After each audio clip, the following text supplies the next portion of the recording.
जय हिंद दोस्तों, मैं नवीन शर्मा आप सभी का स्वागत करता हूं। आशा करता हूं आप सब एकदम अच्छे हैं, एकदम बेहतरीन हैं। एक बार सारे प्यारे दोस्त बताएंगे आप सब कैसे हैं। उम्मीद करेंगे एकदम अच्छे होंगे, एकदम बेहतरीन होंगे। और सारे दोस्तों से उम्मीद करूंगा कि एक मुस्कुराहट के साथ में आप लोग बताएंगे कि आप सब कैसे हैं। तो दोस्त, आज हम लोग पढ़ने वाले हैं गांधी युग। गांधी युग। गांधी युग में ही दोस्त हम किन के बारे में अध्ययन करते हैं, यानी महात्मा गांधी जी का ये युग, जिसमें महात्मा गांधी भारत की राजनीति में सक्रिय रहे, क्या योगदान योगदान रहा। और सबसे बड़ा आज के यूथ में प्रश्न ये है कि महात्मा गांधी जी पर इतने प्रश्न चिन्ह क्यों हैं।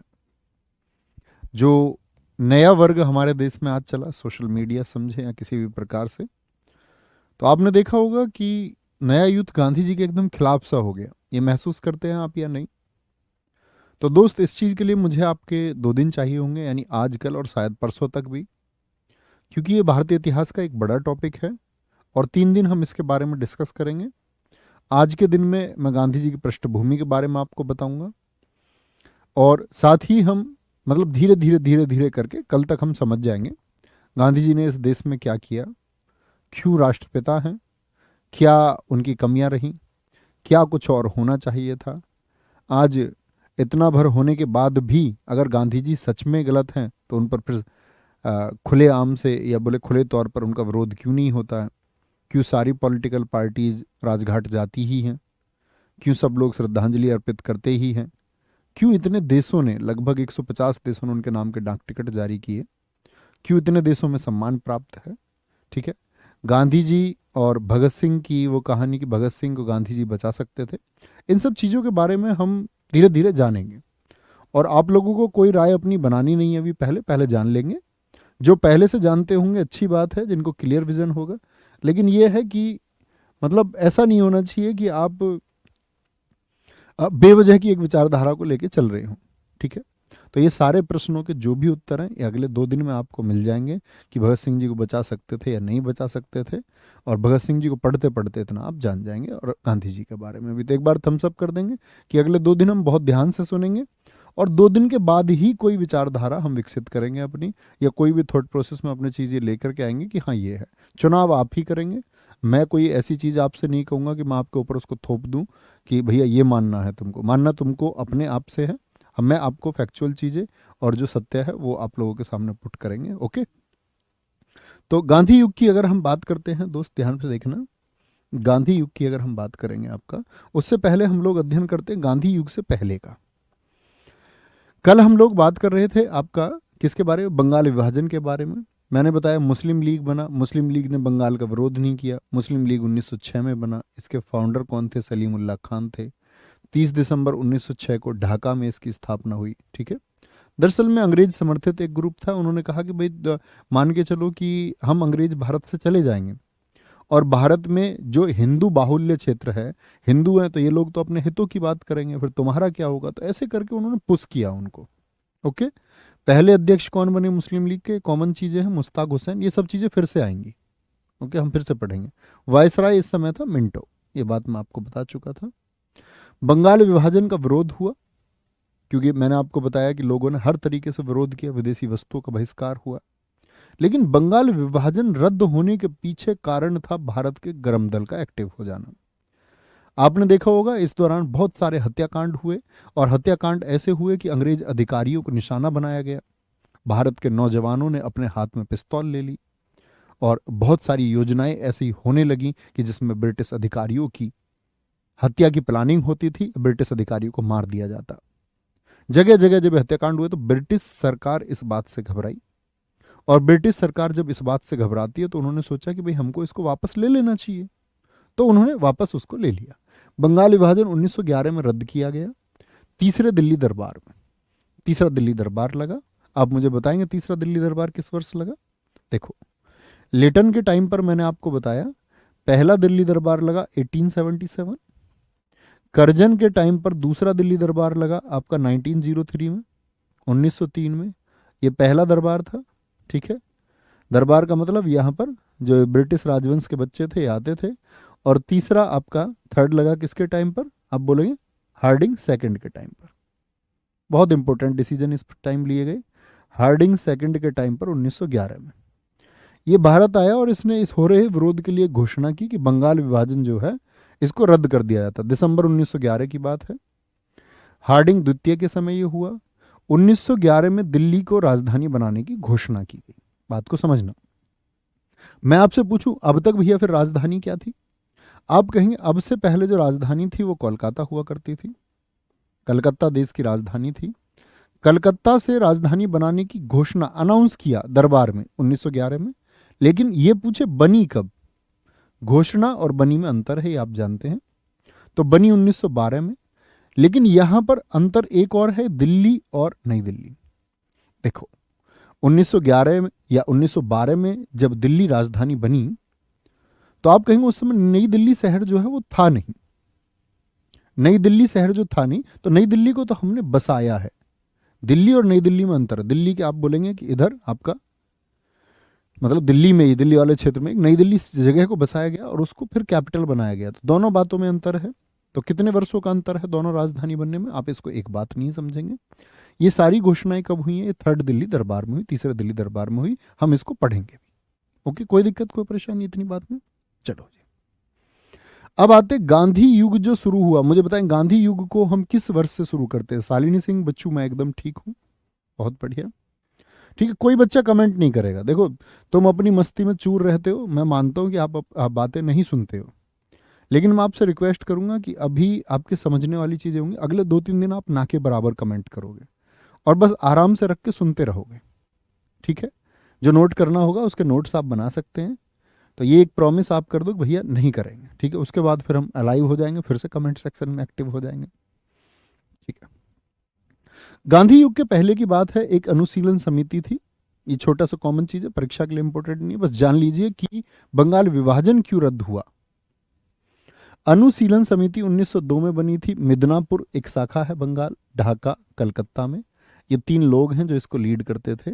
ये तीनों उग्र लोग थे, मतलब ये वो लोग हैं जिन्होंने ब्रिटिश शासन के खिलाफ सीधे सीधे किस चीज पर, उग्र तरीके से मतलब प्लानिंग्स की कि भाई इनको अगर ये हमारा दमन करे तो इनके खिलाफ अटैक होना है, अटैक होना है।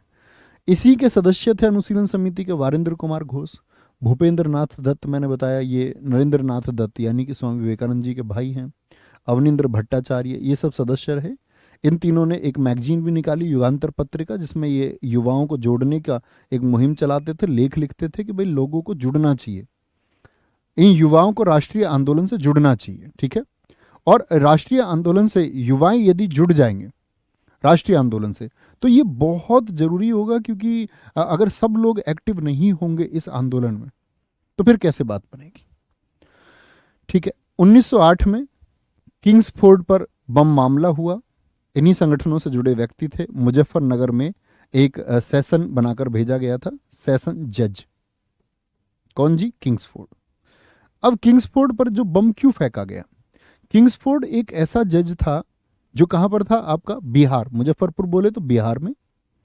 अब कोई अगर छोटा सा अपराध भी कर दे तो उसके लिए गंभीर सजाएं देता था, बड़ी सजाएं देता था। मान के चलो कोई ब्रिटिश अधिकारी यदि आपका रोड पर चल रहा है और उसको सम्मान किसी व्यक्ति ने नहीं दिया तो इसने उस व्यक्ति पर फाइन, सजा और कौड़े मारने तक के आदेश दिए। तो छोटे छोटे से अपराध के लिए बड़ी सजा देने लगा। तो यहां पर क्या बोला कि भाई ये नीति नहीं चलेगी, इसके खिलाफ बंद। अब जैसी चीजें जो नरम दल करता कि भाई बंद करेंगे, अब हम बाजार बंद करेंगे, अभियान करेंगे, इन्होंने बोला उसको गोली मार दो, किंग्सफोर्ड को उड़ा दो। ऐसे ये लोग नहीं मानेंगे। तो किंग्सफोर्ड जो सेशन जज बनकर के आया था एक, ठीक है, उस पर गोली चलाई गई। हालांकि वो सफल नहीं हुआ अभियान। और 30 अप्रैल 1908 को खुदीराम बोस, जिन्होंने बम फेंका, सबसे कम उम्र के क्रांतिकारी शहीद हुए। ठीक है, इनको गिरफ्तार कर लिया गया और फांसी दे दी गई। 18 साल 9 माह के थे। इनके जो साथी थे दूसरे, प्रफुल्ल चाकी, इस बम कांड में क्या बोलोगे? प्रफुल्ल चाकी, उन्होंने आत्महत्या कर ली, मतलब वहां नहीं पकड़े गए, ये वहां से फरार हो गए। ओके, तो 11 अगस्त 1908 को फांसी हुई खुदीराम बोस जी को। ये सबसे इंपॉर्टेंट बात है, बहुत डेट इनकी पूछी जाती है। अब जब इन्होंने बम फेंका सेशन जज पर तो बहुत सारे भारत के जैसे उग्र दल के नेता, आप कौन कौन से जाते? तो आप कहेंगे भैया हम लोग जानते हैं बाल गंगाधर तिलक। तो बाल गंगाधर तिलक ने जी इनकी तारीफ कर दी कि खुदीराम बोस जी ने जो किया वो बहुत सही किया। अपने पत्रों में उन्होंने लिखा। तो फिर उनको भी अंग्रेज सरकार ने पकड़ लिया, उनको भी मांडले म्यांमार जेल में भेज दिया। ठीक है, आगे आएंगे। अलीपुर, बेटा कोई भी कमेंट करता हुआ, अगर सुनो तो मेरी बात शुभम, मैंने आपसे रिक्वेस्ट की कमेंट नहीं करना है। ये जो बच्चे इधर उधर की कुछ भी बात कर रहे हैं, आपके ब्लॉक होने के जिम्मेदार आप होंगे, और कसम से तुम्हें कसम है, जो बच्चा इधर उधर की बात करे उसे ब्लॉक तुम करोगे। मैं कराता नहीं हूँ, लेकिन जब मैं आपसे बोल रहा हूँ, रिक्वेस्ट कर रहा हूँ, उसके बाद भी कोई ना सुने तो मेरी मजबूरी है। फिर अनुशासन हमको बह का मेंटेन करना पड़ेगा आपको पढ़ाने के लिए, ये मजबूरी है। ठीक है, अलीपुर षड्यंत्र कांड हुआ एक, इसको ये फिर से आएगा पढ़ने के लिए। मणिकोटला मुरारीपुर बम कांड कहते हैं। अनुशीलन समिति के सदस्यों पर कुल 38 लोगों पर मुकदमा चला। यानी अनुशीलन समिति उस समिति में से एक है। वारिंद्र कुमार घोष, अरविंद घोष इससे जुड़े हुए रहे। तो आप समझ सकते हैं अनुशीलन समिति ब्रिटिश सरकार पर हमलों के द्वारा दबाव बना रही थी, और ऐसे ही कोई बंगाल विभाजन रद्द नहीं कर दिया गया। इनके द्वारा, क्या बोलेंगे, इनके द्वारा जो हमले किए गए, इनके द्वारा जो हमले किए गए, उन हमलों की वजह से वह रद्द हुआ। दिल्ली षड्यंत्र मामला था, रास बिहारी घोष, इनके नौकर थे बसंत कुमार। ठीक है, तीसरा दिल्ली दरबार लग रहा था। हार्डिंग द्वितीय हाथी पर सवार था। लेडी हार्डिंग भी हाथी पर सवार थी। इन लोगों ने योजना बनाई कि बम मारेंगे फेंक के, क्या बोलेंगे। अन्य व्यक्ति मास्टर अमी चंद्र, अवध बिहारी, बाल मुकुंद गुप्त, ये लोग इस अभियान में शामिल थे। दिल्ली चांदनी चौक में से अपने हाथी पर बैठ के गुजर रही थी लेडी हार्डिंग, लोग भी देख रहे थे। तीसरा दिल्ली दरबार था, चांदनी चौक बड़ा बाजार था। अब ये लोग वहां पर गए, और बसंत कुमार एक स्त्री के कपड़े पहन के वहां चले गए, और उन्होंने बम फेंक के मारा हाथी पे। अब यहां पर क्या हो गया, जो हाथी चला रहा था महावत, वो मर गया। लेडी हार्डिंग घायल हुई इसमें। लेडी हार्डिंग मतलब जो इसकी पत्नी थी हार्डिंग द्वितीय की, ये बचा रहा तब भी। ठीक है, इंडिया हाउस भारतीय स्वशासन समिति, ये लंदन में चलती थी 1905 में। श्यामजी कृष्ण वर्मा, लाला हरदयाल इनके साथी रहे, जिन्होंने, लाला हरदयाल जी ने हमारे देश में, मैं आपको बताऊंगा कौन सा, हम पढ़ेंगे गदर आंदोलन के बारे में। वीडी सावरकर, इनके बारे में भी हम जानेंगे। बड़ा विवादास्पद चेहरा है भारत की राजनीति का, पढ़ना चाहते होंगे ना आप भी, तो इनके बारे में भी बताएंगे। ठीक है, लगभग 20-25 मिनट का एक सेशन लेंगे क्लास में ही। वीडी सावरकर ने ही अभिनव भारत मित्र मेला 1904 में बनाया। ये बस कैरेक्टर हैं, दोबारा से आएंगे सारी घटनाएं, मैं फिर से बताऊंगा। वीडी सावरकर, ये मैं बता रहा हूं उस दिनों पर क्या चल रहा था, अभी इनके बारे में अध्ययन नहीं कर रहे हैं, हम करेंगे। वीडी सावरकर ने 1857 का संग्राम पुस्तक लिखी है। 1911 से 21 तक ये जेल में रहे। जेल में क्यों रहे, क्योंकि इन्होंने जो आपका वहां पर नासिक का बोलते ना जिलाधिकारी जैक्सन था, उसको गोली मार के हत्या कर दी गई। उसकी हत्या में इनका नाम आ गया। अब हत्या में नाम आ गया तो इनको काला पानी की सजा हुई। सेल्यूलर जेल जो अंडमान निकोबार द्वीप समूह में थी, वहां पर रखा गया इनको। 1925 में हेडगेवार, जिन्होंने आरएसएस की स्थापना की है नागपुर में, इनका नाम याद रखेंगे। ठीक है, ये गांधी युग से पहले की और उनके साथ साथ चल रही कुछ बातें हैं। ओके, ये हेडगेवार से मिले 1925 में, आरएसएस के जो संस्थापक हैं। और आप लोग जानते हैं वीडी सावरकर को नाम आरएसएस से जोड़ा जाता है। बीजेपी वाले तो बड़ा मतलब प्रेम करते हैं, आपने देखा भी होगा, सावरकर के नाम की चर्चाएं होती हैं। अटल बिहारी वाजपेयी जी ने सावरकर को हीरो कहा था, दक्षिण का हीरो, नायक। नरेंद्र मोदी जी जब 2014 में इस देश के प्रधानमंत्री बने, तो संसद के एक हॉल में उन्होंने बोलते कि एक दीवार पर गांधी जी, अहिंसा का प्रतीक, और एक दीवार पर आपका किसकी फोटो है, वीडी सावरकर। तो उन्होंने सावरकर को जाकर के नमन किया। तो सावरकर को जाके नमन किया तो ये बोलते कि जो गांधी जी की विचारधारा के लोग हैं वो सावरकर के खिलाफ है, और जो सावरकर की विचारधारा के लोग हैं वो गांधी जी की तरफ पीठ कर लेते, वो गांधी जी के खिलाफ है। ठीक है, तो कहने का मतलब वीडी सावरकर, यहाँ एडगेवार, आरएसएस राष्ट्रीय स्वयंसेवक संघ है, आप पूरा नाम इसका जानते होंगे, रोज अखबारों में, रोज खबरों में रहता ही है। राष्ट्रीय स्वयंसेवक संघ, राष्ट्रीय स्वयंसेवक संघ, स्थापना किसने की थी, हेडगेवार। आप देखते होंगे आज बहुत सारे हेडगेवार नाम से बहुत सारे हॉस्पिटल हैं हमारे देश में, डॉक्टर हेडगेवार। ठीक है, विलियम कर्जन वाइली की हत्या हुई 1909 में, किसने की, मदनलाल धीगना ने की। तो देखो ये बंगाल विभाजन के बाद की घटना है यह भी। ठीक है, तो कुछ ऐसी घटनाएं चल रही थी जिसमें उस समय प्रतिशोध की बात आई। अब प्रतिशोध से पहले मैं आपको गदर पार्टी बाद में पढ़ाऊंगा, आप लोग मुझको याद दिला देंगे। गदर पार्टी, होम रूल आंदोलन, ये सब चलते रहेंगे, ठीक है आपका।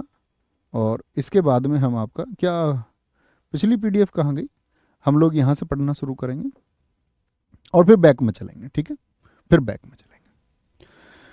यहां से समझे पहले छोटी सी बात को, गांधी युग 1919 से 1947। ऐसा नहीं है कि हम उसको छोड़ के जा रहे हैं, कभी ये शोर मचाने लग जाओ भैया उसको क्यों छोड़ दे, उसको पढ़ेंगे हम। अभी मैंने बताया कि कुछ घटनाएं ऐसी हो रही थी, कुछ घटनाक्रम ऐसे हैं जिनमें हम ये देखते हैं कि गांधी जी भारत कब आए। अब गांधी जी भारत आए हैं आपका, आप कहेंगे जी 1915 में, सारे लोग जानते होंगे इस बात को, देखेंगे ये कॉमन चीजें, इनके बारे में पहले ही जान लीजिए। गांधी जी का जन्म कब हुआ, 2 अक्टूबर 1869 पोरबंदर गुजरात में हुआ। इनके पिता का नाम करमचंद गांधी था, बचपन से पढ़ते आ रहे होंगे ये चीजें, नोट्स आपको मिल ही जाएंगे ये। माता इनकी का नाम पुतलीबाई, पत्नी कस्तूरबा गांधी। इनके बेटे 4 हैं, हरिलाल, मणिलाल, रामदास और देवदास। इनका 5वां बेटा हम कहते हैं जमनालाल बजाज। देखो किसी भी कैरेक्टर को आप जब समझ पाएंगे जब उसके बारे में आपको जानकारी हो। तो पहले जितनी बेसिक जानकारी है वह इकट्ठा कर लीजिए और फिर हम संवाद करेंगे। आपके जितने भी प्रश्न होंगे मैं आपके प्रश्नों का जवाब दूंगा, और मैं प्रॉमिस करता हूं कि मैं बाध्य हूं इस बात के लिए, आप जो भी प्रश्न करेंगे आपका सॉल्यूशन करने की मैं कोशिश करूंगा, ठीक है। लेकिन उसके लिए जरूरी है कि आप लोग मुझे भी सुने कि मैं क्या बोलने वाला हूं अगले 2 दिन। 1882 में इनकी शादी हुई, तो गांधी जी की शादी किस एज में हुई, बड़ा कॉमन सा प्रश्न है। 1888 में लंदन गए बैरिस्टर बनने। देखो कोई भी व्यक्ति यदि लंदन जाके वकालत करेगा तो उसको बोलेंगे बैरिस्टर। आप देखेंगे कि जो लोग एलएलबी करते हैं उनको हम क्या कहते हैं, लॉयर। एक शब्द होता है लॉयर, एक एडवोकेट, एक बैरिस्टर, तीनों में अंतर है, इतना जान लो पहले तो। अगर सिर्फ एलएलबी की हुई है तो आप लॉयर कहलाएंगे, लेकिन जब आप कोर्ट में जाकर के किसी का पक्ष लेने लग गए, किसी का मुकदमा लड़ने लग गए, यानी आप अब क्या हो गए, अधिवक्ता हो गए, एडवोकेट हो गए। तो लॉयर और एडवोकेट का अंतर समझ में आया। लॉयर कौन है, जिसने सिर्फ लॉ की डिग्री ली है, और एडवोकेट कौन है, जो कोर्ट में उसका पक्ष रख रहा है। बैरिस्टर कौन होता है, जो लंदन जाके कानून की पढ़ाई कर ले। क्या बोलेंगे, क्या बोलेंगे, जो लंदन जाके कानून की पढ़ाई बंद कर ले। आपका विशाल शर्मा जी का कोर्स बंद कर दो, हाँ कोर्स ही बंद कर दो, मुझसे बात कराना इनकी। और बेटा घर बात करके तब कोर्स ओपन करवाऊंगा, जब आप घर बात कर लेंगे। पढ़ना नहीं है ना, मस्ती हर टाइम मस्ती, घर बात कराना, ठीक है। और जब मम्मी पापा से बात करा दो तब कोर्स ओपन होगा। और बाकी बच्चे ये ना समझे मैं मजाक कर रहा हूँ, ये सीरियस बात है, कभी इसको मजाक समझे नहीं तो आप वेरीफाई कर लेना, हो सकता है कल रिकॉर्डिंग भी चलाऊं इसकी यहाँ पर। आगे आएंगे, कोई दिक्कत। 1888 में लंदन पढ़ने गए बैरिस्टर बनने, ओके कोई दिक्कत। आगे आएंगे, मतलब आप सोच के देखो, एक टीचर, एक अध्यापक ने कुछ बोला, अगर हमारे गुरुजी हमसे ये कहते ना मुर्गा बन के पढ़ लो, कसम से 1 घंटे हिलते नहीं। मुझे आज भी याद है हमारे ट्यूशन क्लासेस पे हमारे दोस्त पढ़ाते हैं, अविनाश सर, मैं और वो साथ ही पढ़े हैं। हम एक ऐसे स्कूल में पढ़े जहाँ टीचर्स के साथ मारपीट होती थी, कोई भी, हमारे स्कूल में गोली चल जाती थी, लड़ाई झगड़े, बेंच टूटती थी, बड़ा स्कूल और आसपास के गांव बड़े झगड़ालू और आए दिन झगड़ा। हमने अपने टीचर्स का हाल देखा, मैं और अविनाश दोनों एक बेंच पे बैठे हुए, मैंने देखा अपने टीचर्स को इतने मायूस इस अवस्था में कि वो हम दोनों को बैठ के, हम दोनों को देखते हुए पूरी क्लास खत्म करके चले जाते थे। पूरी क्लास में कोई सुनने वाला नहीं होता था, पूरी क्लास में। क्योंकि हमारे स्कूल में बच्चे स्कूल में अब स्कूल में बैग में तमंचा रख के घूमते थे, आप समझ के देखो इस बात को। तो वो स्वभाव रखना पड़ेगा दोस्त, वो जीवन में आप ही के काम आएगा। अगर मैंने बोला कमेंट नहीं करनी तो इसका मतलब है बंद ही हो जानी चाहिए, और दोस्तों ने बंद कर दी सभी ने। और बच्चे कौन है, 3-4 बच्चे, 3-4 बच्चे निरंतर कमेंट करते हुए, उन्हीं के 3-4 के नाम दिख रहे हैं। क्या बोलेंगे, 1891 में लंदन से ये वापस आए, तो कितने दिन पढ़ाई की, 3 साल पढ़ाई की। अब ये जब यहाँ पर आए, देखो इनके पिताजी कोई ऐसा नहीं था कि भाई एक गरीब बच्चे की तरह इनका जन्म हुआ। वणिक जाति से थे। वणिक का मतलब ये बनिया थे, कास्ट से। तो बनिया थे और इनके पिता जो थे वो राजकोट के दीवान थे अंग्रेजों के टाइम के। राजकोट के दीवान होने से मतलब है कि वहां जो वसूली होती थी, टैक्सेशन जो इकट्ठा होता था, वो अंग्रेजों को जमा करते थे। तो ऐसा भी नहीं था कि गरीब परिवार से, ठीक परिवार था, मीडियम फैमिली थी। लेकिन जब इनकी शादी हुई तो इनकी शादी हुई 13 साल की उम्र में। और जब शादी इनकी हुई तो इनकी जो पत्नी है, उनकी पत्नी का जो उम्र है उस समय पर वो 9 वर्ष है। तो बड़े कम एज में गांधी जी की शादी हुई। अब गांधी जी की शादी हुई, जब ये बाहर विदेश गए तो काफी खर्चा इनका पढ़ाई में हुआ। तो भारत जब ये आए हैं इस समय पर, इनको इस समय जरूरत थी सबसे ज्यादा रोजगार की, कि कुछ ना कुछ काम करना पड़ेगा। और ऐसे में ही इनके पास ऑफर आता है, ठीक है, गुजरात के ही, क्या बोलोगे, गुजरात के ही एक मुस्लिम व्यापारी थे जिनका नाम है शेख अब्दुल्ला। वह व्यापार करते थे आपका कहां पर जी, दक्षिण अफ्रीका में। तो गांधी जी से उनकी मुलाकात हुई, उन्होंने गांधी जी से कहा कि भाई, उन्होंने देखा भी गांधी जी को भी जरूरत है और उनको भी जरूरत है। गांधी जी होनहार छात्र थे, तो उन्होंने कहा कि आप आइए दक्षिण अफ्रीका में और मेरा मुकदमा लड़ लीजिए। तो मेरा मुकदमा वो लड़ लीजिए। बहुत बढ़िया, बहुत शानदार। अजय यादव जी, बेटा आप कितने बुद्धू हो। ये लंदन लिखा हुआ है। कह रहे हैं गुरुजी 1915 में आए थे, गलत क्यों पढ़ा रहे हो, 1891 में आए। बेटा ये लंदन है, लंदन। वो गांधी जी 1915 में दक्षिण अफ्रीका से आए हैं। मुझे थोड़ी पता था आप इतने बुद्धू हैं।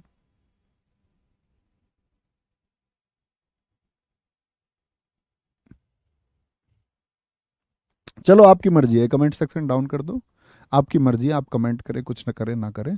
मैं अगले 3 दिन आपके कमेंट देखने वाला नहीं हूँ, आप देखते रहना सुबह अपने फ़ोन में लॉगिन करके बस, ठीक है। कोई दिक्कत हो आवाज़ आवाज़ की, बच्चों बताता रहना, देखेंगे भाई। यही सॉल्यूशन है। भाई तुम मानते नहीं तो क्या करें। 1891 में लंदन से वापस आ गए। 1893 में दक्षिण अफ्रीका के शेख अब्दुल्ला का मुकदमा लड़ने ये गए। और लड़ने अकेले नहीं गए, फिर पूरी फैमिली को लेके गए। उन्होंने बोला कि भाई मेरी अपनी कंपनी है, उनकी अपनी कंपनी वो वहाँ पर चलाते थे और निरंतर उनके मुकदमे होते रहते। तो उन्होंने बोला तुम विद फैमिली आ जाओ। तो पूरे परिवार के साथ वो शिफ्ट हुए वहाँ पर जाकर के, ऐसा नहीं था कि अकेले शिफ्ट हुए हैं। अब यहाँ पर ये रेल में बैठे, डरबन से प्रिटोरिया जब जा रहे थे, तो ये कॉम्पिटिटिव एग्जाम में बहुत पूछा जाता है। डरबन से प्रिटोरिया जाते समय सेंट पीट्स मारिट्सबर्ग स्टेशन पर इनको धक्का दे दिया गया। सेंट पीट्स मारिट्सबर्ग स्टेशन पर इनको धक्का दे दिया गया। और सेंट पीट्स मारिट्सबर्ग स्टेशन ये कहाँ का है, दक्षिण अफ्रीका का। दरअसल में हुआ क्या, अंग्रेज आए दक्षिण अफ्रीका में, और दक्षिण अफ्रीका में उस समय पर सबसे बड़ा एक रोग चल रहा था, नस्ल भेद। नस्ल भेद आप समझते हैं, नस्ल भेद। जैसे दोस्त हिंदुस्तान में जातियों का संघर्ष है, ऐसे ही बहुत सारे यूरोप के देशों में रंग का क्या है, संघर्ष है। जैसे गोरे और काले का भेद है, गोरे और काले का संघर्ष है। अब गांधी जी काले थे, गोरे लोगों ने देखा कि गांधी जी फर्स्ट एसी के टिकट पर सवारी कर रहे हैं। उन्होंने कहा तुम निकलो यहां से। वो जो कुली था वहां पर, उसने भी बोला कि जल्दी चलो यहां से, ये लोग बदतमीजी करते हैं। और बोले बदतमीजी करते हैं मतलब, ये देखो मेरे पास टिकट है। बोला इस बात का मतलब नहीं है टिकट विकेट का, चलो यहां से। कुली ने बोला, बोला तुम कैसी बात करते हो, आने दो, कौन देखेंगे। वो आए, उन्होंने बोला कि भाई तुम यहाँ कैसे बैठे हुए हो। तो उन्होंने बताया मेरे पास पास है इसलिए बैठा हूँ। बहस हुई वहां पर काफी। गांधी जी को उठा करके उन लोगों ने सेंट पीटर्सबर्ग के स्टेशन पर फेंक दिया। तो यहां गांधी जी को कहते कि पहली बार उनकी भावनाएं, जो अब तक सिर्फ एक रोजगार ढूंढने वाले की तरफ थी, कहते पहली बार वो इस चीज की तरफ सम्मुख हुए कि इस दुनिया में जो भेदभाव है, इस दुनिया में जो गैप है, उस गैप को भरना होगा, यानी मानवता के धर्म का पालन करना होगा। तो उन्होंने उस चीज के लिए वहां पर रहने वाले जितने भी इंडियंस थे उनको पता चला कि यार ये तो सब लोग का यही हाल है, ये तो सब लोगों के साथ ही ये होता है। शेख अब्दुल्ला ने भी उनको बताया कि भाई ये तो यहाँ कॉमन बात है, आपको यहाँ सम्मान तभी मिल सकता है यदि कोई गोरा आपका अच्छे ओहदे पर रहते हुए आपका मित्र है, नहीं तो इस सम्मान को यहाँ ढूंढिए मत। तो उन्होंने वहां क्या किया कि वहां उन्होंने इस चीज के लिए भी संघर्ष किया। और उन्होंने क्या बोलते कि मैं इसको कानूनी रूप से लड़ूंगा वहां पर, कि भाई ये भेद नहीं होना चाहिए। तो उन्होंने बोला कि उस समय पर वहाँ दक्षिण अफ्रीका में जो लोग ये भारतीय थे, वहाँ काम करने जाते थे या किसी भी तरह से, उनको वो एक लेटर देते थे एक चिट उनको रखनी पड़ती थी अपनी पहचान के लिए। उन्होंने बोला कि ये कोई बात हुई कि हम हमेशा इस पहचान को लेकर घूमते, तो उन्होंने उसको जला दिया और सामूहिक रूप से बहुत सारे लोगों ने जला दिया। यहां पुलिस ने उनको प्रताड़ित किया और डंडे से मारा, और जब डंडे से पीटे गए तो यहां पर उन्होंने ये संवाद शेख अब्दुल्ला से बड़ा महत्वपूर्ण है उनका, कि उन्होंने ये बात की कि भाई हम अगर अपने इस संघर्ष को आगे बढ़ाना चाहते हैं तो इसको हम अहिंसा के रूप में आगे बढ़ाएंगे, यानी हिंसात्मक रूप से आगे नहीं बढ़ाएंगे। यानी हमको सिर्फ अपनी मांगे करनी है और हम अपनी मांगों में किसी प्रकार की हिंसा नहीं करेंगे, फिर चाहे सामने वाला व्यक्ति हमको कितना ही प्रताड़ित करे, चाहे वह सरकार हो या कोई अन्य एजेंसी जो हमको कितना भी प्रताड़ित करे, तो हमको लौट पलट करके हिंसा नहीं करनी है। ठीक है, यहां पर वो चलते रहे, अपना अध्ययन करते रहे, तो धीरे धीरे और समस्याएं सामने आने लगी। वहां पर उन्होंने पहली बार दक्षिण अफ्रीका में ही नटाल कांग्रेस की स्थापना की। ये किस लिए की थी? नस्ल भेद को खत्म करने के लिए, नस्ल भेद को खत्म करने के लिए। इतनी बात समझ में आई? अब दिखा दो इनके कमेंट। अब देखो, मुझ पे भी नहीं रहा जाता तुम्हारे कमेंट देखे बगैर। गजब कमेंट्स रुके हुए, ये हुई ना बात, तुम गजब हो यार, बहुत बढ़िया। तो बात समझेंगे तो क्या बोलेंगे? नटाल कांग्रेस की स्थापना किस लिए की थी? नस्ल भेद को खत्म करने के लिए। गांधी जी ने वहां अपना एक फिनिक्स आश्रम बनाया, मतलब एक स्थायी एक जगह बनाई। वहां से एक अखबार चलाने लगे, लोगों से संवाद करने लगे, जो समस्याएं उनके बारे में लोगों से बात करने लगे। ठीक है, 9 जनवरी 1915 को गांधी जी वापस भारत आए। यहां से हमारा मुख्य क्लास जो है शुरू होता है। ठीक है, अब देखेंगे ये फर्स्ट वर्ल्ड वॉर का टाइम है कि नहीं। आप सारे दोस्त जानते होंगे कि जो फर्स्ट वर्ल्ड वॉर है वो 1914 से 1918 तक चला। यस और नो? जी हाँ। तो फर्स्ट वर्ल्ड वॉर के उन दिनों में गांधी जी की भारत वापसी हुई, जिसको हम आपका प्रवासी दिवस के रूप में मनाते हैं। किसके रूप में? प्रवासी दिवस के रूप में मनाते हैं 9 जनवरी को।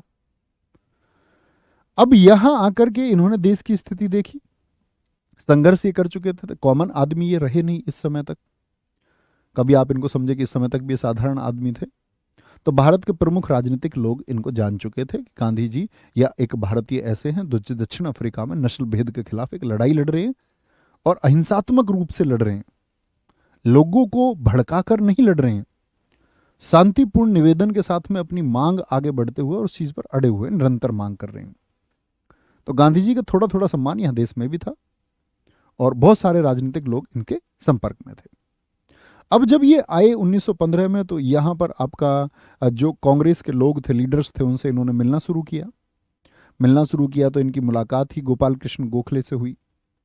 गोपाल कृष्ण गोखले से जो इनकी मुलाकात है, गोपाल कृष्ण गोखले ने ही फिर इनका बोलते हैं कि आगे का जो राजनीतिक जीवन है उसको डिसाइड किया, इसीलिए उनको राजनीतिक गुरु कहते हैं। गोपाल कृष्ण गोखले ने इनसे कहा कि तुमको पहले भारत के बारे में पढ़ लेना और जान लेना है, तो जो अध्ययन करना है वो अध्ययन कीजिए, 1 वर्ष का समय लो और 1 वर्ष तक अध्ययन करो, और अध्ययन करने के बाद में क्या चुनाव होंगे वह तुम्हारे होंगे।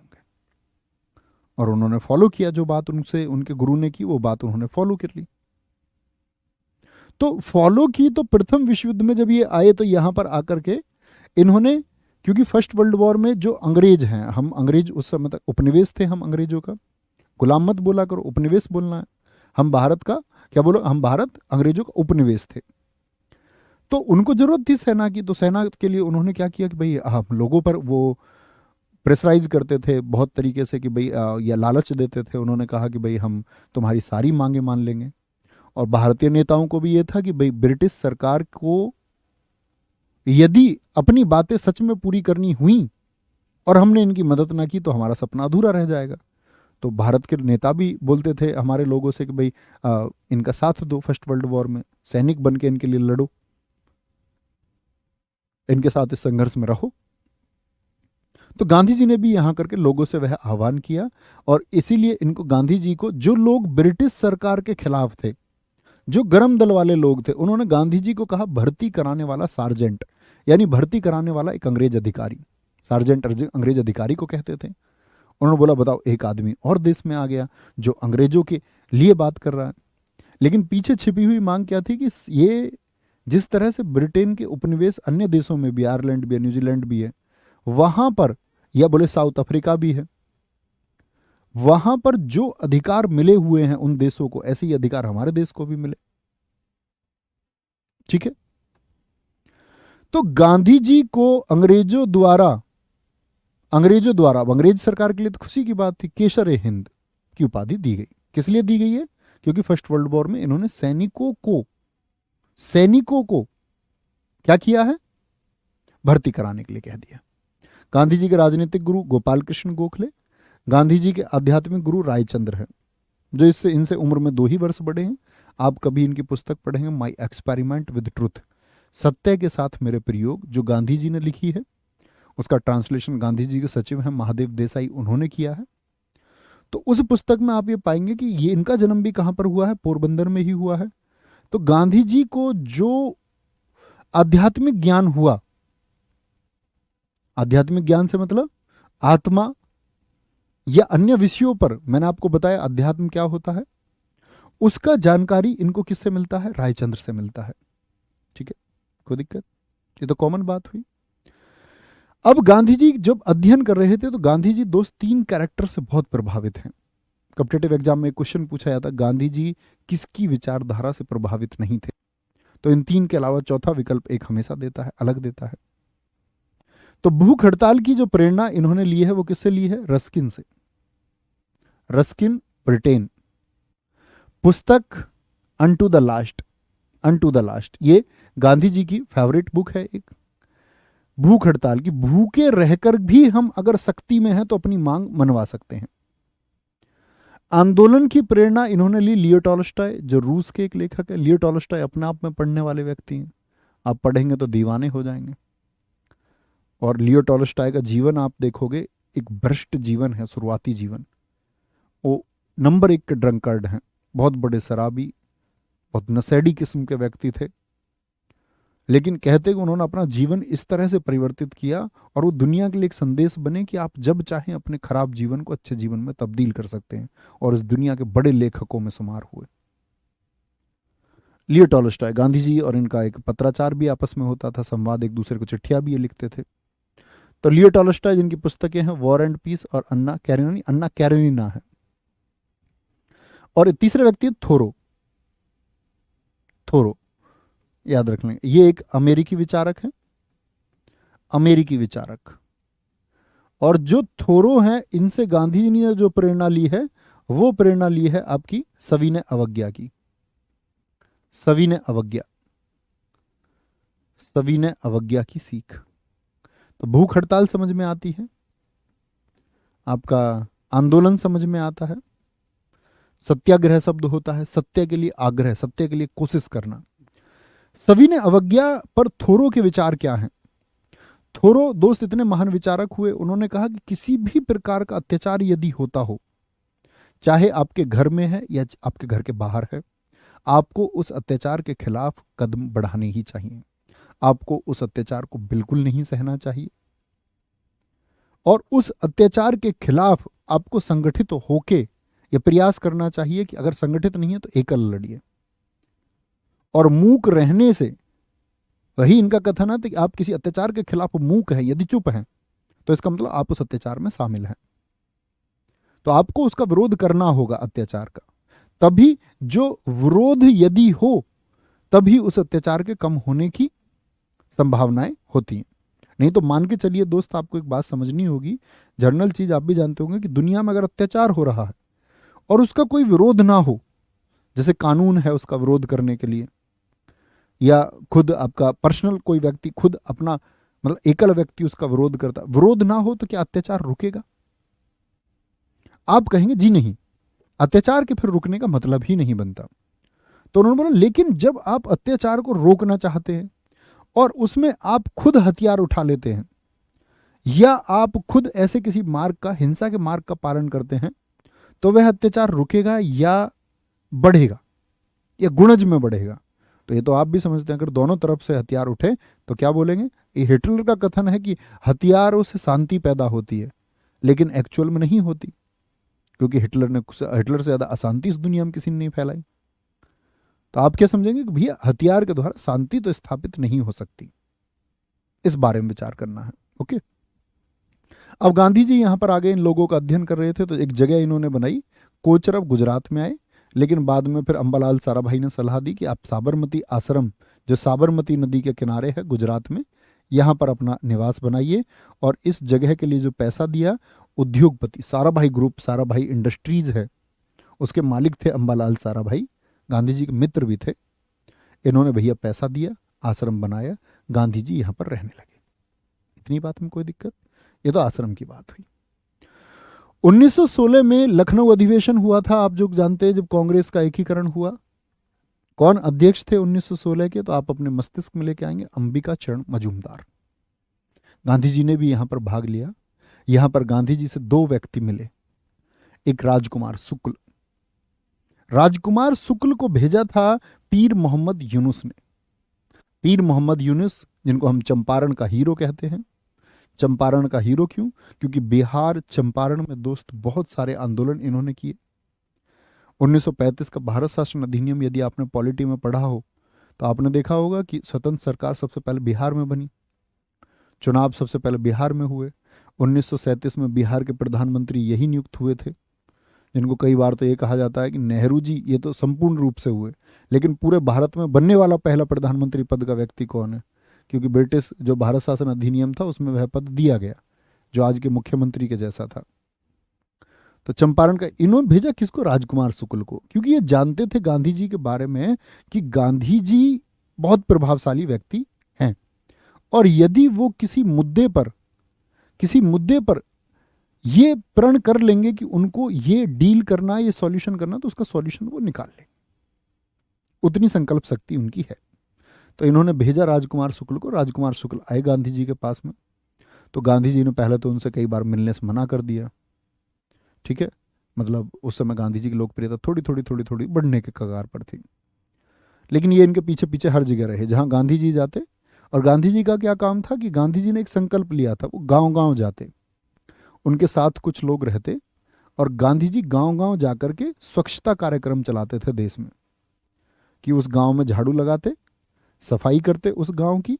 उनके सहयोगी भी गांधी जी के जो साथ लोग होते वह भी झाड़ू लगाते, उस गांव की सफाई करते। और जो लोग उनसे संवाद करने वहां आता, तो वो उस संवाद को उससे करते कि भैया जाति व्यवस्था जैसी चीजें या जो भी हमारे इस देश में चीजें हैं जो नकारात्मक हैं उनको दूर करना होगा। तो वहां की पंचायतों पर फिर उस तरह के डिसीजन भी होते। तो ये अभियान गांव गांव गुजरात से होना शुरू हुआ, कभी किसी गांव कभी किसी गांव। तो उन्होंने बोला कि हमको लोगों को इसके लिए प्रेरित करना है कि बाकी लोग भी इसी मुहिम को आगे बढ़ाते रहें। तो उन्होंने कहा ऐसे गांव गांव जाकर के संवाद करना और गांव गांव जाकर के सफाई करना, ये तो एक बेहतर उपाय नहीं है, इससे तो पूरे देश को मैसेज नहीं जाता। तो उन्होंने कहा कुछ ना करने से बेहतर है कि कुछ किया जाए, कुछ तो हो। तो क्या बोलेंगे यहां पर? तो राजकुमार शुक्ल यहां पर आते हैं, इनसे मिलते हैं। ये जानते थे कि गांधी जी इस बात को समझेंगे। मैसेज क्या था, क्या लेके आई? दरअसल में बिहार में, आपको एक बात समझनी होगी, बिहार में क्या था? बिहार में होती थी नील की खेती। नील की खेती आपने भी अपनी शर्ट में लगाया होगा। मैं हमेशा कहता हूं तुमसे, व्हाइट शर्ट में लगाया तुमने आया नया उजाला 4 बूंदों वाला? सब लगाते हैं। नील 2 लीटर पेप्सी की बोतल में भी बेचने आता था हमारे गांव में तो एक। तो जब ये नील की खेती, और सैल्यूट है भाई तुमको, पहले तो मैं बोलना चाहता हूं, टू मच सैल्यूट। शायद हिंदुस्तान की कोई ऐसी क्लास होगी जिसमें इतने बच्चे लाइव हों और कमेंट इक्का दुक्का बच्चे का हो। तो ये दर्शाता है कि आप सब अनुशासन के बच्चे हैं, आप सबकी आंखों में सपने हैं अपने आप को कामयाब बनाने के, और आप बना देंगे, क्योंकि अनुशासन से हर चीज़ संभव है। और मैं सैल्यूट करता हूं कि मेरे छात्र ऐसे हैं जो अनुशासित हैं। तो नील की खेती अंग्रेज कराते थे, तो अंग्रेजों ने एक नियम बनाया था, 3 कठिया प्रणाली। 3 कठिया, 3 कठिया प्रणाली का मतलब है 3 कट्ठे, यानी 3/20 भाग पर, 3/20 भाग पर नील की खेती करनी होगी। क्या करनी होगी? नील की खेती करनी होगी। अच्छा, किसानों क्या दिक्कत थी जिससे? किसानों को दिक्कत दोस्त ये थी कि ये जो नील है ब्रिटिशियर्स के लिए बहुत उपयोगी था। भारतीय किसानों से इसको बहुत सस्ता खरीदा जाता। वो लोग इसको ब्रिटेन भेजते। ब्रिटेन में सूती वस्त्रों का जो काम है वहां पर इस नील को लगाया जाता, तो वहां बड़ी डिमांड थी। भारतीय किसानों को बड़े सस्ते पर इससे खरीदा जाता। अच्छा, दूसरा नुकसान क्या था? सस्ता तो था ही, जब इसकी खेती की जाती तो आसपास की फसलें, क्योंकि ये नमी जो है उसको सारी को अवशोषित कर लेते थे, सारी नमी ये खींच लेती थी, तो आसपास की भूमि जो है वो बंजर होती जा रही थी, बाकी फसलें पैदा ही नहीं होती। तीसरा, इसको पैर से दबा के इसकी खेती करनी पड़ती, तो उससे पैरों को भी नुकसान होता। कहने का मतलब है भारतीय किसानों को कोई फायदा नहीं था, और अंग्रेजों की इस दमनकारी नीति पर राजकुमार शुक्ल को भेजा गया कि गांधी जी को अवगत कराओ। और गांधी जी बाद में एग्री भी किया कि राजकुमार शुक्ल जैसे एक व्यक्ति के अटूट इरादे ने मुझको बिहार आने पर मजबूर कर दिया। अंततः कानपुर मुलाकात में वो सब मान गए कि ठीक है बिहार चलते हैं। लेकिन गांधी जी के बारे में आपको एक बात जाननी होगी, जब वो कहीं भी ऐसे नहीं चल देते थे, वो उसके लिए पहले सुपरवाइज करवाते, अपने लोगों को भेज के देखते कि क्या ये कहना सही भी है, क्या ये कहना सही भी है कि ये जो लोग कह रहे हैं, जैसे वो एक बार खेड़ा में किसान बोलेंगे कि आकर के जी हमारे यहाँ ब्रिटिश सरकार जो है वो जबरदस्ती लगान ले रही है, तो उसके लिए उन्होंने विट्ठल भाई पटेल और एक कमेटी को भेजा कि जाके ये देख के आइए क्या सच में सही कह रहे हैं या नहीं। तो क्या बोलेंगे यहाँ पर 1900, यहाँ पर आपका क्या बोलोगे, नील की खेती के खिलाफ गांधी जी पहुंच गए। अब जब लोगों को पता चला, ब्रिटिश गवर्नमेंट को भी पता चला कि भैया गांधी जी जो हैं वो आ चुके हैं। गांधी जी कहाँ गए? चंपारण। चंपारण बिहार में। अब सब लोगों को पता चला कि भैया गांधी जी आ चुके हैं, तो उन्होंने बोला कि भैया अब तो बड़ी मुश्किल हो जाएगी, तो वहां के डिस्ट्रिक्ट मजिस्ट्रेट ने इनको लेटर दिया कि भाई तुमको यहाँ से बाहर जाना होगा। उन्होंने उसको डिनाई कर दिया, कोई रिस्पॉन्स उस पर नहीं दिया, कोई भी रिस्पॉन्स। तो कोई भी रिस्पॉन्स नहीं दिया, तो भाई यहाँ पर क्या हुआ कि मांगे शुरू हुई। गांधी जी ने यहाँ पर बोलते हैं कि भाई गांधी जी के साथ में बहुत सारे लोग थे, उसके बारे में मैं आपको बता देता हूँ। क्या बोलेंगे यहाँ पर, ये देखना ध्यान से। कुछ व्यक्ति जिन्होंने इस चंपारण आंदोलन में बिहार के साथ में, जो बिहार के उस समय प्रसिद्ध व्यक्ति आपका राजेंद्र प्रसाद बिहार से ही थे, जेबी कृपलानी भारत के राजनीतिक प्रसिद्ध व्यक्ति हैं, ब्रज किशोर प्रसाद, अनुग्रह नारायण सिन्हा थे, अनुग्रह नारायण सिन्हा, रामनाथी प्रसाद। तो कहने का मतलब जब इन्होंने ब्रिटिश सरकार का विरोध किया तो अंततः ब्रिटिश सरकार मानी, ठीक है। और उन्होंने क्या बोले कि 3 कठिया प्रणाली को हम समाप्त कर देते हैं, नील की खेती पर रोक लग जाएगी, और बिहार में पहला स्कूल भी खोला गया। क्योंकि गांधी जी ने देखा कि लोग अपनी मांग को करने के लिए तैयार ही नहीं है। उन्होंने देखा यहां तो शिक्षा का स्तर बड़ा नीचे है, तो शिक्षा का स्तर नीचे है, तो फिर उन्होंने यहां पर कुछ स्कूल स्थापित किए। कहां? बरावा लखनसेन में बड़ा पूछा जाता है, और आपका मधुबनी में। कलकत्ता से बिहार गांधी जी 10 अप्रैल कब 1917 को पहुंचे थे, ठीक है, यहां पर याद रखें। 19 अप्रैल 1917 से चंपारण आंदोलन उन्होंने शुरू किया, ये डेट है, ठीक है। तो क्या बोल रहे थे कि चंपारण आंदोलन जब उनका सफल होता है तो गांधी जी को थोड़ी सी क्या हो गया, यहां से और लोकप्रियता मिलती है। लेकिन गांधी युग अभी नहीं आया। युग का मतलब है जब जिस व्यक्ति के हिसाब से सब कुछ चलने लगे, जब अंग्रेज सरकार को भी ये पता चलेगा कि भाई अगर हमको भारत में शासन करना है तो गांधी जी की मर्जी के बिना नहीं कर सकते, ठीक है। 15 मार्च 1918, एक बच्चा कह रहा भैया नाथुराम गोडसे भी पढ़ाएंगे क्या? हम पढ़ाएंगे, क्यों नहीं। 15 मार्च 1918 को अहमदाबाद मिल मजदूरों के लिए हड़ताल। मिल मजदूरों को पता चला कि गांधी जी वहां सफल हुए, तो गांधी जी को वहां से भी पत्र आए, तो गांधी जी ने इसको भी सुपरवाइज करवाया, भैया पता करो। यहां पर दरअसल में क्या हुआ, अहमदाबाद में 15 मार्च को, मतलब 11 मार्च ही इसकी डेट होती है वैसे तो, 11 मार्च को इसको शुरू किया गया था, फाइनली घोषणा की गई थी, और 12 मार्च को ये शुरू कर दिया गया था, ठीक है। 15 मार्च एक सही डेट भी नहीं है, 11-12 मार्च नोट कर लीजिए आप। प्लेग बीमारी फैली थी इस समय पर। प्लेग एक बीमारी थी, जैसे कोरोना आया इस देश में, प्लेग जैसी एक महामारी भी इस देश में आई, और प्लेग बोनस देने का ऐलान अंग्रेजों ने कर दिया। यानी कि सोचो, कोरोना के टाइम पे आप जानते हैं कि इंडस्ट्रीज बंद हो गई, सब देश का प्रोडक्शन एकदम से घट गया, महंगाई बढ़ गई, ये बात तो सब जानते होंगे। तो ऐसे ही प्लेग बीमारी पड़ी, तो अंग्रेजों ने जबरन हमारे लोगों से काम कराया और बोले कि जो इस स्थिति में काम करेगा उनको हम एक्स्ट्रा पैसे देंगे। और 50% बोनस देने की बात हो गई। क्या बोलेंगे? 50% यही मांग थी मजदूरों की कि भाई तुमने बोला था कि हम अगर काम करेंगे, इस बीमारी में हम अपनी हेल्थ को अपनी हथेलियों में रख के जो हम काम कर रहे हैं उसके लिए तुमने 50% देने की मांग थी, लेकिन बाद में वो मिल मालिक कहने लगे हम तो 20% देंगे। और बोला ऐसी थोड़ी, ठीक है। 35% पर ये मान गए। गांधी जी गए, गांधी जी ने यहां पर अभी बताते हैं ये आंदोलन शुरू किया दरअसल में अनुसुईया बेन ने। बाद में इन्होंने गांधी जी को पत्र लिखा, गांधी जी आ गए और गांधी जी एक्टिव हो गए और गांधी जी ने यहां पर पहली बार भूख हड़ताल 21 दिन का प्रयोग किया। यानी जो उन्होंने सीखा अपने विचारकों से, जिनको पढ़ा उसको उन्होंने अप्लाई किया। तो यहीं पर पहली बार भूख हड़ताल 21 दिन के लिए उन्होंने की गांधी जी ने। और जब सब लोगों को पता चला कि भाई लोगों की संख्या यहाँ बढ़ती जा रही है और गांधी जी के समर्थन में लोगों के बारे में पत्र बढ़ते जा रहे हैं, ब्रिटिश सरकार के मुख्यालयों में पत्रों की संख्या बढ़ती जा रही है, तो वो दबाव में आए मिल मालिक कि कहीं ना हो एक इकट्ठा विद्रोह कभी ये रूप ले ले। तो उन्होंने क्या बोला कि ठीक है भैया इसको सेटल कर दो, और 35% पर बात बन गई।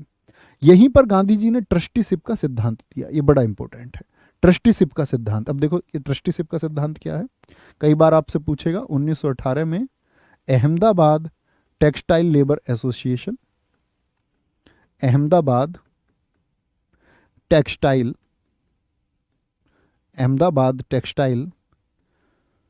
लेबर एसोसिएशन लेबर एसोसिएशन की स्थापना हुई। और ये ट्रस्टीशिप का सिद्धांत ये कहता है कि इसमें गांधी जी ने कहा कि प्रत्येक मिल मालिक, प्रत्येक फैक्ट्री मालिक या प्रत्येक कंपनी का मालिक का यह अधिकार बनता है कि वह अपने कर्मचारियों का बहुत ख्याल रखे। उन कर्मचारियों का ख्याल रखना भी उन्हीं की जिम्मेदारी है। और कर्मचारियों का ख्याल रखने के लिए जो ट्रस्टीशिप का सिद्धांत दिया है गांधी जी ने यहीं पर दिया कि भाई ये तुम्हारी जिम्मेदारी है, ठीक है। खेड़ा आंदोलन गुजरात 1918। इसमें बच्चे बड़े कंफ्यूज होते हैं, ऐसे याद रख लेना ए अक्षर पहले आता है कि खे पहले आता है। तो आप कहेंगे ए फॉर अहमदाबाद पहले आएगा, वो मार्च का है, ये जून का है। वो मार्च में हुआ था, अहमदाबाद मार्च में, और ये खेड़ा हुआ था जून में। ये किसानों का आंदोलन है एक। यह आंदोलन किसानों के लिए किया गया था। यहीं पर गांधी जी और वल्लभ भाई पटेल मिले थे। वल्लभ भाई पटेल ने अपनी वकालत छोड़ करके क्या किया था, खेड़ा में क्या हुआ, खेड़ा में दरअसल में जो किसान थे वह कहते थे कि भाई सूखा पड़ गया। सूखा मतलब वर्षा नहीं हुई, वर्षा नहीं हुई तो क्या हुआ है, फसल का उत्पादन जो है वह कम हुआ है। लेकिन जो ब्रिटिश सरकार के अधिकारी थे वह तो मानने को ही तैयार नहीं थे। ब्रिटिश सरकार के अधिकारियों ने तो यह कह दिया कि भैया नहीं, कोई सूखा नहीं पड़ा है। अब सच में सूखा पड़ा था। तो यहां पर गांधी जी ने विट्ठल भाई पटेल, वल्लभ भाई पटेल जैसे लोगों को इस बात के लिए, पहले तो विट्ठल भाई पटेल को भेजा था, वल्लभ भाई पटेल जी से तो मुलाकात बाद में हुई। तो भैया क्या बोलेंगे, यहां पर इन्होंने कहा कि क्या सच में मांग है, तो इनको पता चलता है कि भाई हाँ, किसान जो कह रहे हैं वह सच कह रहे हैं, किसानों का कहना एकदम से ठीक है। तो यहां पर क्या होता है कि भैया ये कह रहे थे आपका 23% की डिमांड थी। जो लगान ले रहे थे, एक चौथाई लगान, लगभग 23% ये लेते थे अंग्रेज किसानों से, हमारे किसानों से। तो दरअसल में हुआ क्या कि गांधी जी ने कहा कि भैया नहीं, ऐसा तो नहीं है, इसको एक चौथाई लो, क्योंकि उत्पादन ही एक चौथाई हुआ है, यानी कि इसको 6% के आसपास पर तुम करो। अब लोगों ने बोला कि भैया गांधी जी को यहां पर आएंगे। अब उनको पता था कि भैया अहमदाबाद सफल हो चुका, चंपारण सफल हो चुका, तो गांधी जी की एक छवि क्रिएट यहां पर होने लगी। ब्रिटिश सरकार को भी दिखने लगा यार ये आदमी नहीं आना चाहिए। अब ये यहां पर पहुंचते हैं खेड़ा, इन्होंने बोला ठीक है। तो उन्होंने किसानों से यहां पर, इस शर्त को आप समझना, उन्होंने कहा कि मैं इस आंदोलन को लीड कर लूंगा, लेकिन उन्होंने यहां पर कुछ शर्त रखी लोगों से। वो शर्त क्या थी, उस शर्त में एक शर्त थी कि भाई अंग्रेज सरकार चाहे आपको डंडे मारे या आपको गोलियां मारे, आपको हिंसा नहीं करनी है, और यदि आप हिंसा करेंगे तो मैं उस सत्याग्रह को उसी दिन छोड़ दूंगा। यदि आपने हिंसा की तो सत्याग्रह बंद कर दिया जाएगा। हमारा काम हिंसा करने का नहीं है, हमारी मांगे हैं, हम एकजुट होकर अपनी मांग रखेंगे। अंग्रेज उनका मानना यह था कि चाहे सामने वाला व्यक्ति आपको पीट पीट के लाठी से मार दे, हमको तब भी उम्मीद ये करनी है कि जब हमारे प्राण निकलेंगे तब शायद उस व्यक्ति के अंदर दया जागृत हो। तो दुनिया ऐसे ही निर्मित होगी, सब लोग इसी राह पर चले तो सब लोगों से शपथ पत्र साइन कराए गए कि सब लोग इस आंदोलन में हिंसा नहीं करेंगे। सब लोगों ने उन शपथ पत्रों को सबको दिया। तो गांधी जी का एक स्टेटमेंट आता बड़ा अच्छा, उन्होंने यहाँ पर कहा कि यदि आपने जो प्रतिज्ञा ली है आप उसको तोड़ें, उससे ज्यादा बेहतर होगा आप रात में मेरी गर्दन काट देना। उन्होंने बोला कि मतलब इस विश्वास को, कि हिंसा करने वाले विश्वास को तोड़ना, उन्होंने बोला कि उससे अच्छा आप मेरी गर्दन काट देना, लेकिन आप हिंसा नहीं करेंगे। हिंसा करेंगे तो हम इस सत्याग्रह को क्या कर देंगे, बंद कर देंगे, ठीक है, प्रतिज्ञा तोड़ने पर। अब यहां पर याद रख लेना, खेड़ा आंदोलन के प्रमुख व्यक्ति कौन कौन है जिन्होंने लीड किया था इसको। इंदुलाल याग्निक थे, इंदुलाल याग्निक थे, नरहर पारिक थे। पूछा जाता निम्नलिखित में से कौन व्यक्ति संबंधित नहीं है या संबंधित है। नरहरि पारिक जो इसमें गांधी जी के सहयोगी बने, एक विट्ठल भाई पटेल थे और एक वल्लभ भाई पटेल थे। वल्लभ भाई पटेल यहीं से गांधी जी के फॉलोवर बन गए, गांधी जी के फॉलोवर यहीं से बन गए।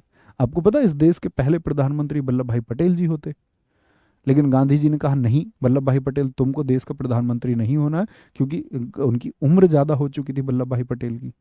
नेहरू यंग थे, तो उन्होंने कहा कि भाई देश में इस समय ऐसी स्थिति रहेगी कि एक ऐसा नेता होना चाहिए जो लंबे समय तक लीड करे थोड़ा। अब वो अपनी उम्र में वो भी काफी बुजुर्ग थे वल्लभ भाई पटेल, तो वल्लभ भाई पटेल बहुत बड़े फॉलोवर थे। यहां इस पहली मुलाकात से वो गांधी जी के अनुयायी बने।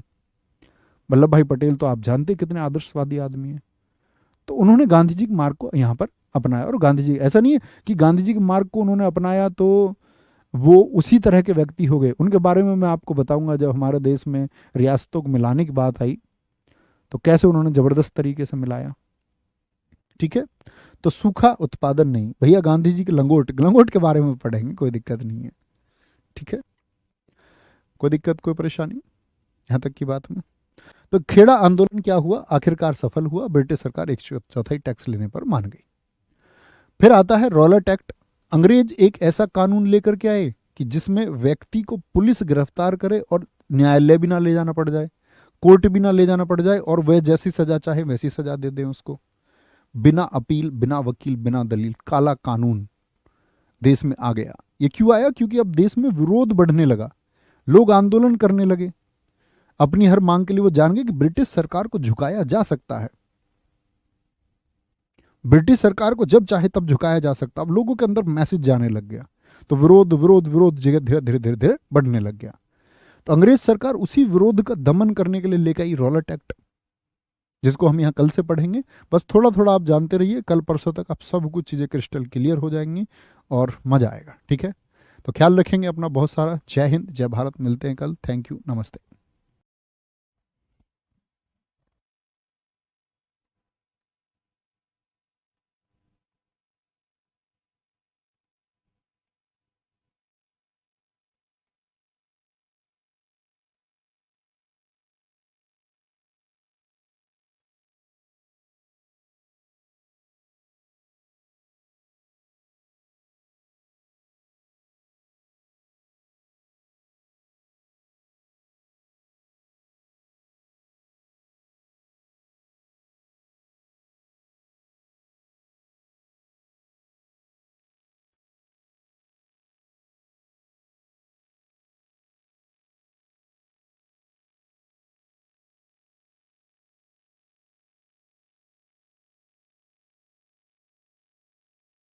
अच्छे मेरी बात सुन पा रहे हो तो हेलो हेलो हेलो हेलो।